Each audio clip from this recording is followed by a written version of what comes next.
இருந்த மனம் மறந்திடுவானே, பாவத்தினில் இருந்த மனம் மறந்திடுவானே. இரண்டாவது உறுதிமொழியை கேளுங்க, ஒன்றாகிடும் உங்கள் சொந்தம் தானுங்க.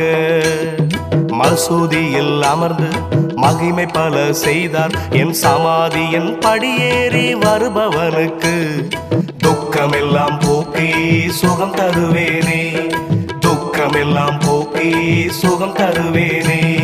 மூன்றாவது உறுதிமொழியை கேளுங்க, மூன்று குணத்தின் தத்துவங்கள் புரியுங்க.